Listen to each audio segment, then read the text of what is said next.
करीब 1 घंटे से मन्नत लगातार रोए जा रही थी, जिसकी वजह से अब उसकी सांसें ऊपर नीचे होने लगी थी।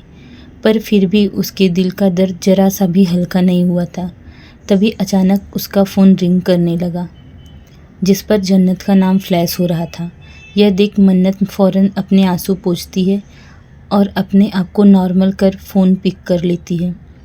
रिंग का इंतज़ाम हुआ क्या मन्नत? बेबी बार बार मुझसे फ़ोन करके पूछ रहे हैं, सामने से जन्नत ने पूछा।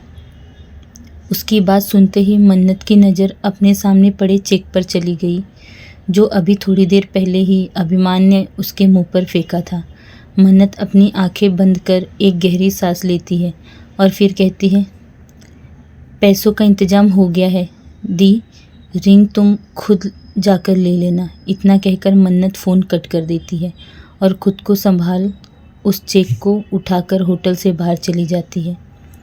वहीं दूसरी तरफ फ़ोन कट होते ही जन्नत के फेस पर एक बड़ी सी स्माइल आ जाती है और वो अपने पीछे खड़ी औरत से कहती है, देखा माँ, मैंने कहा था ना, मन्नत मेरे लिए कुछ भी कर सकती है और उसने कर दिया। बोलते हुए जन्नत के चेहरे पर खुशी से ज़्यादा घमंड था। उसकी माँ यानी ध्वनि जी ने कहा, पर बेटा तूने उससे झूठ क्यों बोला? तूने उससे कहा कि तेरे ससुराल वाले डायमंड रिंग चाहते हैं, पर अभिमन्यु ने तो ऐसी कोई शर्त नहीं रखी है। फिर क्या ज़रूरत थी इतनी महंगी अंगूठी खरीदने की?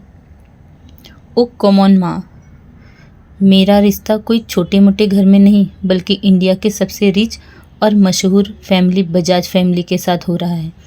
तो आप क्या चाहती हो, मैं अभिमन्यु को एंगेजमेंट में कोई सस्ती सी अंगूठी पहनाऊं ताकि मेरे साथ साथ दुनिया के सामने उनकी भी बेइज्जती हो जाए?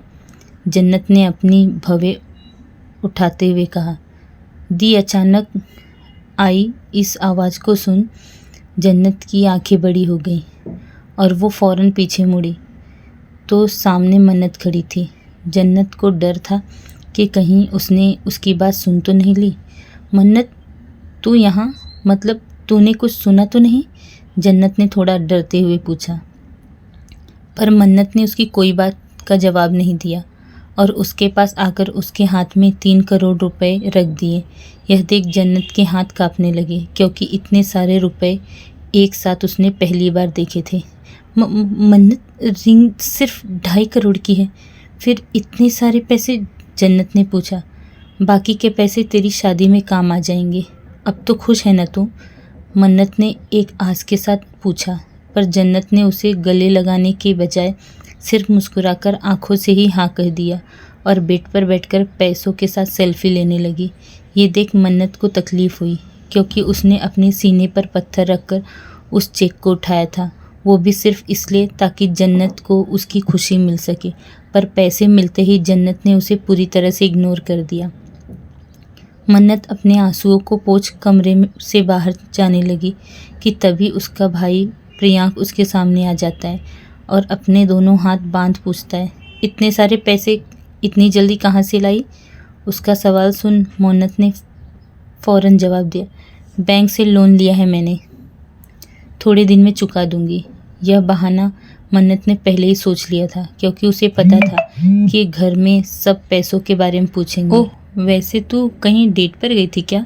मतलब तेरे कपड़े, प्रियांक कह रहा था कि तभी मन्नत बीच में बोली, बहुत बेकार हैं यह कपड़े, मैं अभी चेंज करके आती हूँ, फिर तू इसे फेंक देना।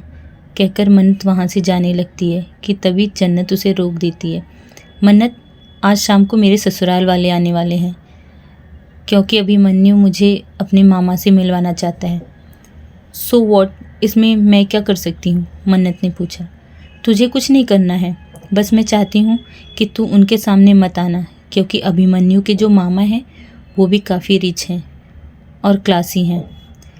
इनफैक्ट वो उससे भी बड़े बिजनेसमैन हैं, इसलिए मैं उनके सामने अपनी इमेज ख़राब नहीं करना चाहती। जन्नत ने अपने दोनों हाथों की उंगलियों को रब करते हुए कहा। उसकी बात सुन मन्नत को काफ़ी ठेस पहुंची। न जाने आज उसे और कितने दर्द मिलने वाले थे।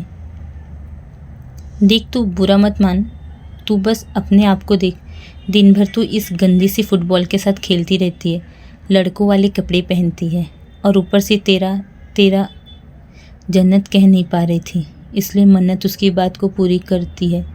मेरा रंग, क्योंकि मैं सांवली हूँ इसलिए तू मुझे अपने ससुराल वालों से नहीं मिलाना चाहती, मन्नत ने मुस्कुराकर कहा।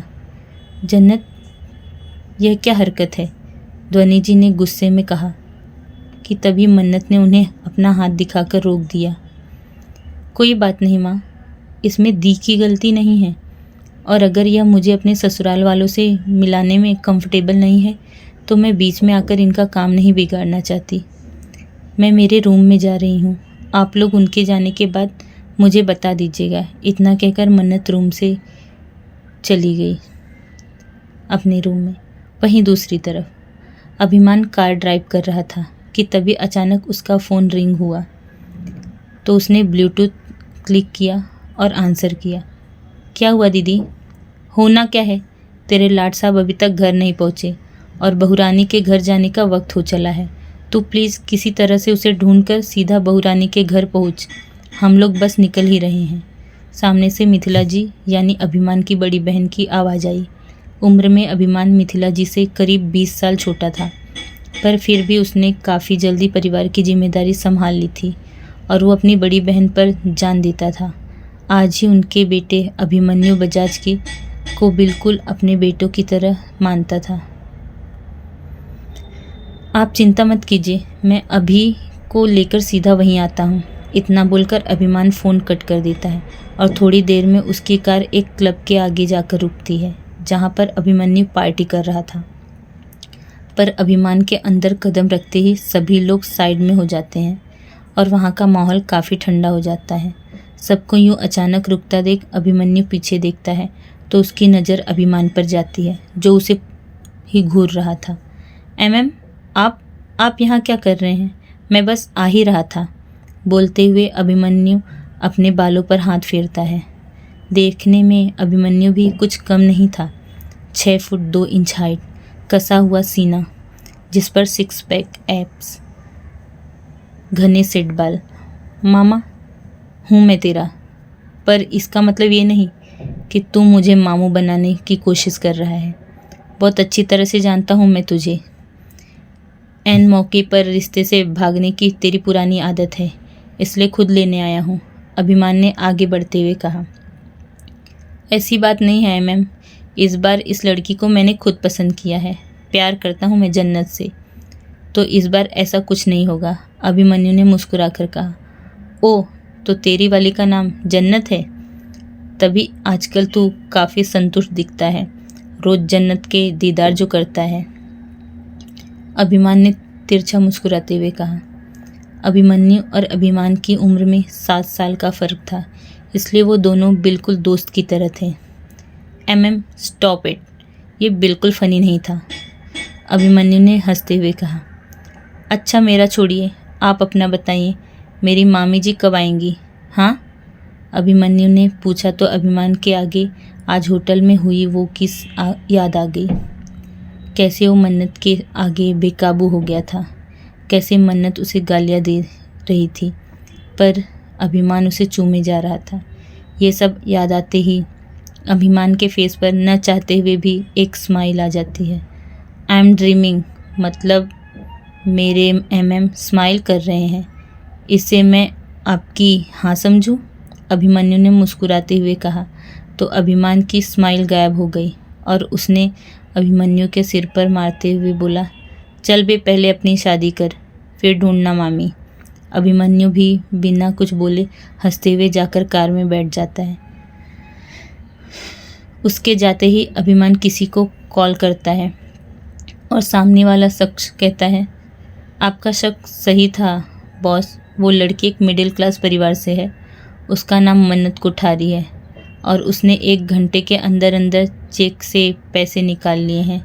ये सुनते ही अभिमान के चेहरे पर एक तिरछी स्माइल आ गई और वो फ़ोन कट कर देता है। होटल में तो बहुत बड़ी बड़ी बातें कर रही थी, पर निकली तो तुम भी वैसी ही। प्रॉब्लम तुम्हारी नहीं, तुम्हारी परवरिश और सोसाइटी की है, तुम लोग होते ही चीप हो, कहते हुए अभिमान की आवाज़ में घिन थी। अब जब तुम बिक ही चुकी हो तो क्यों न तुम्हें पूरी तरह से खरीद कर तुम्हें तुम्हारी असली औकात दिखाई जाए। मैं एक बार फिर तुम्हारे होठों का एहसास करना चाहता हूँ लिटिल वन, और एक बार मैं तुम्हारी हॉट बॉडी को पूरी तरह से क्लेम करूँगा, अभिमान ने डेविल स्माइल करते हुए कहा। मिथिला जी बाकी परिवार वालों के साथ जन्नत के घर पहुंच चुकी थी। बजाज फैमिली काफ़ी बड़ी और काफ़ी डाउन टू अर्थ थी। खासकर मिथिला जी का स्वभाव जन्नत और उसके परिवार के प्रति बहुत अच्छा था। सभी लोग बैठकर बात कर रहे थे और नौकर उन सबको चाय नाश्ता सर्व कर रहा था। वहीं जन्नत की नज़र एकटक दरवाजे पर थी, क्योंकि अब तक अभिमन्यु और अभिमान नहीं आए थे और जन्नत अभिमान से मिलने के लिए काफ़ी एक्साइटेड थी, क्योंकि उसने मैगजीन्स और सोशल मीडिया पर अभिमान के बारे में काफ़ी कुछ सुना था। थोड़ी देर में एक बड़ी सी ब्लैक कार घर के आगे आकर रुकी और उस अभिमान और अभिमन्यु बाहर आते हैं। अभिमान ने इस वक्त फुल ब्लैक बिजनेस सूट पहन रखा था, जो कि उसकी बॉडी पर बिल्कुल फिट था, जिसकी वजह से वो काफ़ी हॉट लग रहा था। वही अभिमन्यु पार्टी पर्पस से क्लब गया था, इसलिए उसका लुक कैजुअल था। उसने वाइट टी शर्ट और ब्लैक जीन्स पहनी हुई थी, साथ ही उसने ब्लैक कलर की लेदर जैकेट भी पहन रखी थी। ध्वनि जी मुस्कुराते हुए अभिमन्यु से मिलती हैं तो अभिमन्यु उन्हें ज़ोर से गले लगा लेता है। उसका नेचर काफ़ी फ्रेंडली और जॉली था। बाय गॉड सासू माँ, आप तो दिन ब दिन और खूबसूरत होती जा रही हैं।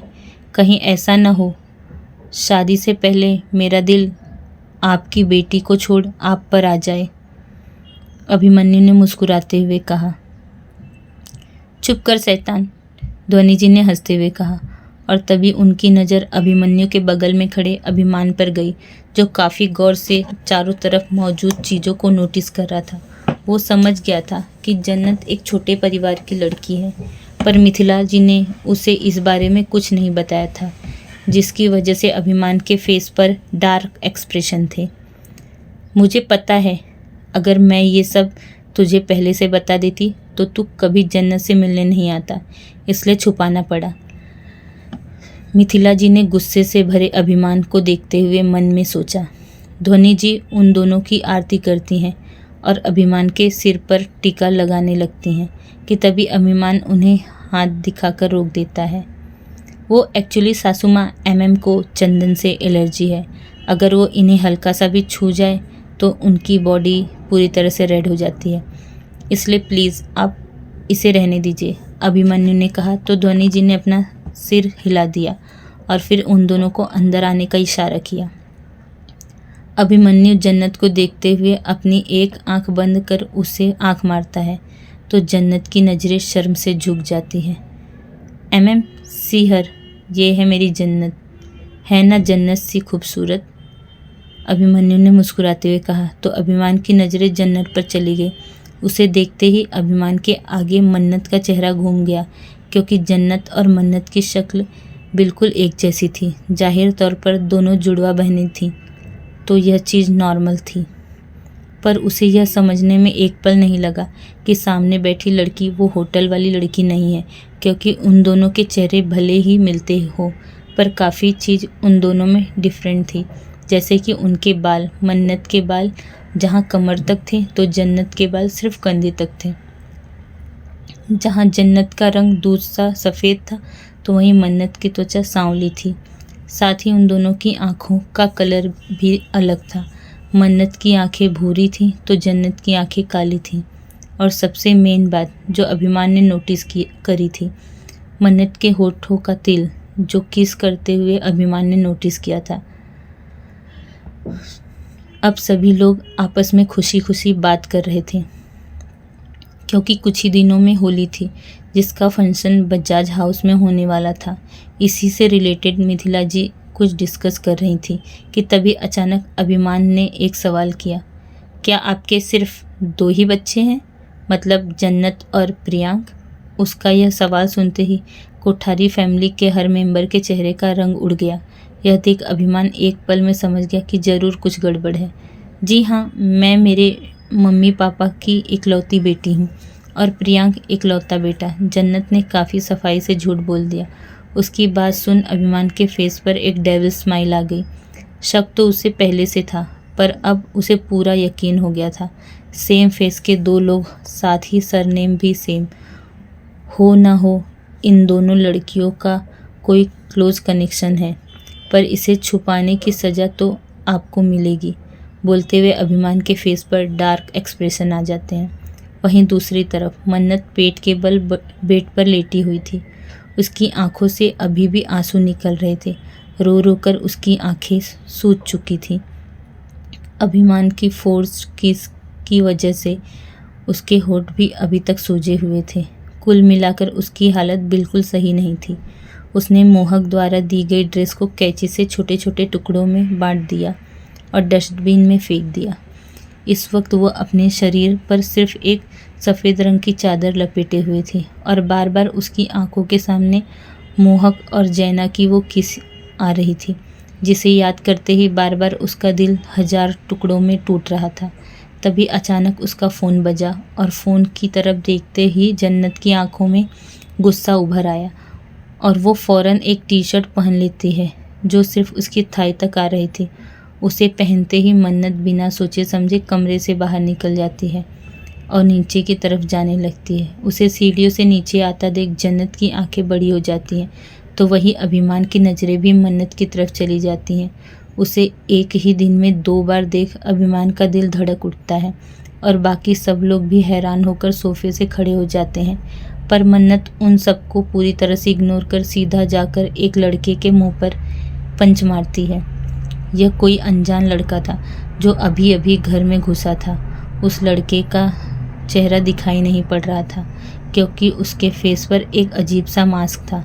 अबे साले, कितनी बार मना किया है कि मेरी दी के नज़दीक मत आ, पर तू तो ठहरा कुत्ते की दुम।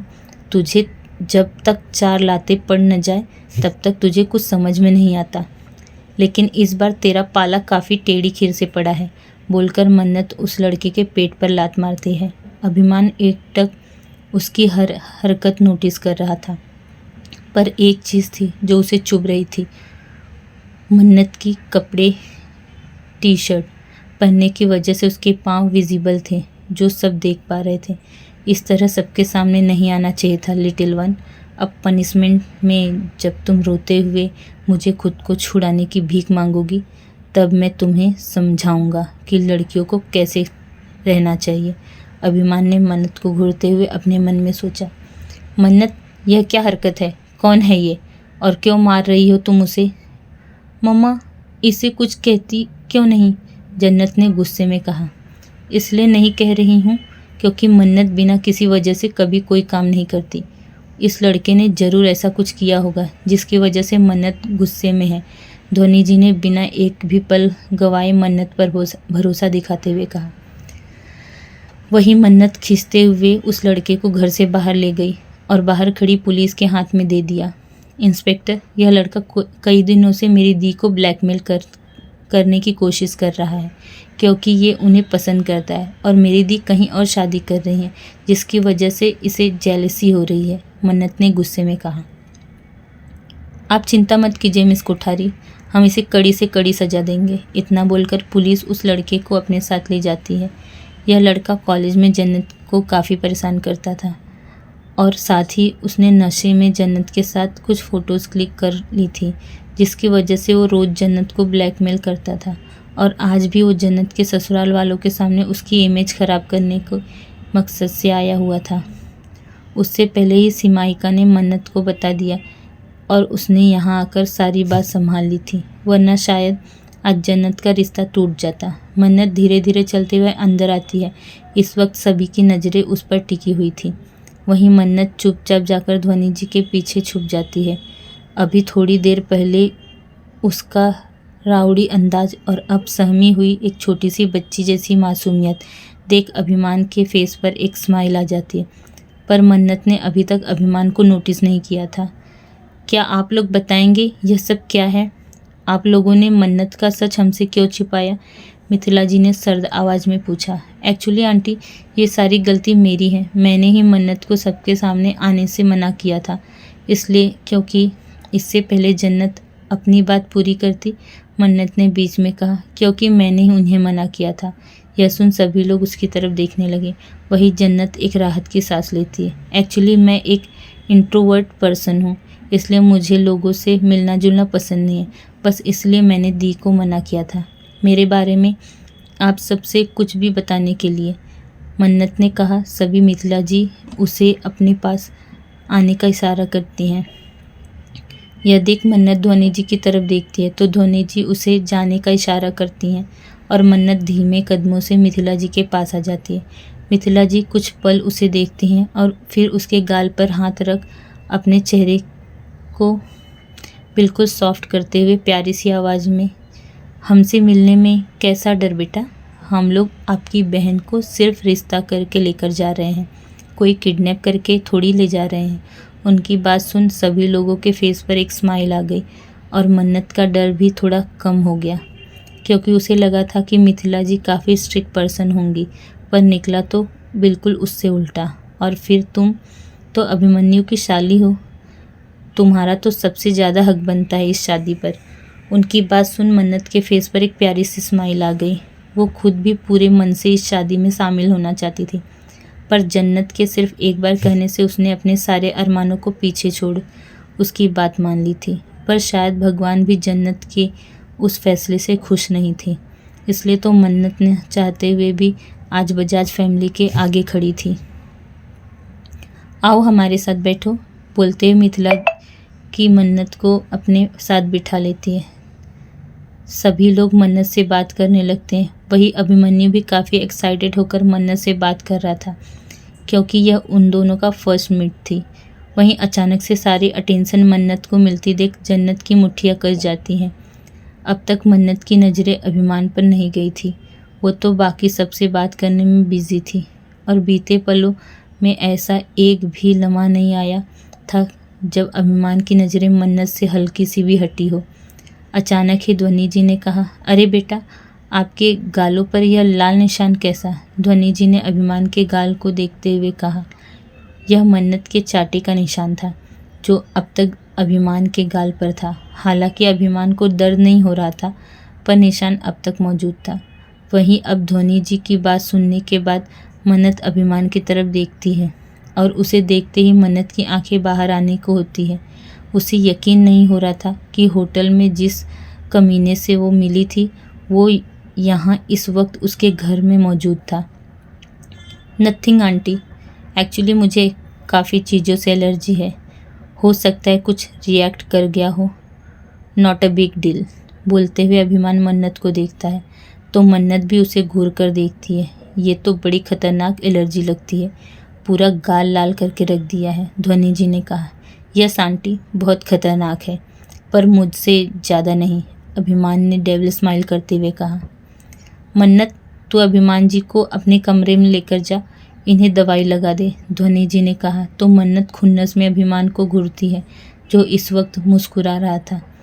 चलिए मामा जी, मन्नत ने तिरछा मुस्कुराते हुए कहा तो अभिमान ने उसे घूर कर देखा और दोनों ऐसे ही एक दूसरे को देखते हुए ऊपर चले गए। मन्नत उसे अपने रूम में लेकर आई और दरवाज़ा बंद होते ही अभिमान ने उसे दरवाजे से सटा दिया और उसके दोनों हाथों को ऊपर की तरफ लगा दिया, जिससे मन्नत का शरीर हवा में आ गया। पर मन्नत को दर्द ना हो इसलिए अपना एक हाथ मन्नत के लोअर बैक पर टिका दिया। कमीने, नीचे उतारो मुझे, वरना मैं तुम्हारा मुंह तोड़ दूंगी, मन्नत ने गुस्से में कहा। Control your words and specially your volume, otherwise I will, अभिमान ने उसके एयरलॉक को बाइट करते हुए कहा। एक बार के लिए तो तुम्हें क्या लगता है तुम हर बार मेरे साथ ज़बरदस्ती कर पाओगे? No mister, you are wrong, मैं कोई बेचारी और हेल्पलेस लड़की नहीं हूँ। आई एम मन्नत कोठारी, कब कौन सा वार कहाँ करना है बहुत अच्छे से आता है मुझे, मन्नत ने उसे घूरते हुए कहा। वार तो तुम ऑलरेडी कर चुकी हो मेरे ख्यालों में, अभिमान ने मुस्कुराते हुए कहा। वार तो मैं कहीं और भी कर चुकी हूँ, बोलते हुए मन्नत मुस्कुराते हुए अभिमान के गाल को देखती है। मेरा वार भूल गई क्या लिटिल वन? बोलते हुए अभिमान मन्नत के होठों को देखा जो सूजे होने की वजह से और भी ज़्यादा गुलाबी हो गए थे। ऐसा लग रहा था वह खुद अभिमान को उन्हें किस करने के लिए इनवाइट कर रहे हैं। अभिमान बिना कुछ बोले मन्नत के होठों को अपने दांतों तले दबा लेता है। उसकी किस काफ़ी रूड थी। वो किस से ज़्यादा बाइट कर रहा था, जिसकी वजह से मन्नत की आंखों से आंसू गिर रहे थे। अभिमान उसके होठों से दूर होकर मन्नत की आंखों से गिरे हुए एक एक आंसू को अपने होठों से लगा लेता है, जिससे मन्नत के शरीर में बिजली सी दौड़ने लगती है। वह आज तक किसी लड़के के इतने करीब नहीं गई थी, यहाँ तक कि 2 साल मोहक से रिलेशन रखने के बावजूद भी उनके बीच सिर्फ एक बार हग हुआ था, और आज एक ही दिन में 2 बार अभिमान ने उसके होठों को ज़बरदस्ती चूमा था। मन्नत काफ़ी स्ट्रगल करती है, पर फिर भी अभिमान उससे दूर नहीं होता। करीबन 15 मिनट बाद जब अभिमान को लगता है कि मन्नत अब और बर्दाश्त नहीं कर पाएगी, तब जाकर अभिमान उसे छोड़ता है, और इसी के साथ ही मन्नत हाँफते हुए उसके सीने पर गिर जाती है और खुद को संभालने के लिए अपनी बाहें अभिमान की गर्दन में डाल देती है, और अभिमान भी उसके बालों में हाथ फेरते हुए उसे किसी छोटी बच्ची की तरह अपनी गोद में उठा लेता है। आप बहुत बुरे हो, मुझे सांस नहीं आ रही थी। अभी तक मन्नत की सांसें संभली नहीं थी। It's your punishment little one.